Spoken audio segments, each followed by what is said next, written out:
നമസ്കാരം. ഞാൻ ഇന്നിവിടെ പറയാൻ പോന്ന വായനാ ദിനത്തെ കുറിച്ചാണ്. ജൂൺ 19 വായനാ ദിനമായി നമ്മൾ ആചരിക്കുന്നത്. PN പണിക്കരുടെ ചരമദിനം ജൂൺ 19 ജൂൺ 19 മുതൽ ജൂൺ 25 വരെ വായനമാനമായ എല്ലാ സ്കൂളുകളിലും ആചരിക്കുന്നുണ്ട്. PN പണിക്കരുടെ ജനിച്ച സ്ഥലം ആലപ്പുഴയാണ്.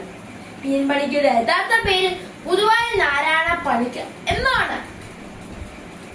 കുട്ടികളിലും വലിയവരിലും വായനാശീലം ഉണ്ടാവാനാണ് വായനാ ദിനമായി ആചരിക്കുന്നത്. കേരള ഗ്രന്ഥശാല സംഘത്തിന്റെ സ്ഥാപകനാണ് ആ വലിയ മനുഷ്യൻ.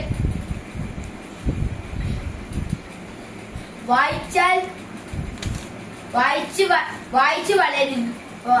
വളരുക, ചിന്തിച്ച് വിവേകം നേടുക എന്ന മുദ്രാവാക്യത്തിലൂടെ വായനാ ലോകത്തേക്ക് കൈപിടിച്ചുയർത്തിയ ആ വലിയ മനുഷ്യന്റെ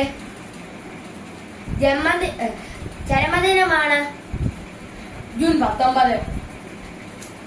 PN പണിക്കർ കുട്ടികളോടൊപ്പം വീടുകളിൽ കയറി ഇറങ്ങി ബുക്കുകൾ ശേഖരിച്ചാണ് നാട്ടിൽ വായനശാല ആരംഭിച്ചത്. വായനശാല ഇല്ലാത്ത ഒരു ഗ്രാമം കേരളത്തിൽ ഉണ്ടാകരുതെന്നാണ് ആ വലിയ മനുഷ്യന്റെ ആഗ്രഹം.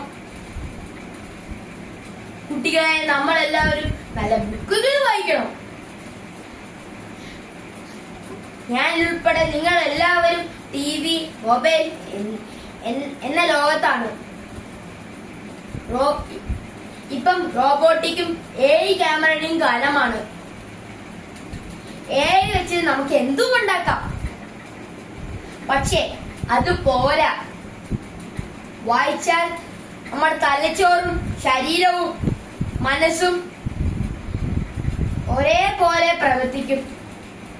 വായിച്ചാൽ വളരും, വായിച്ചില്ലേലും വളരും.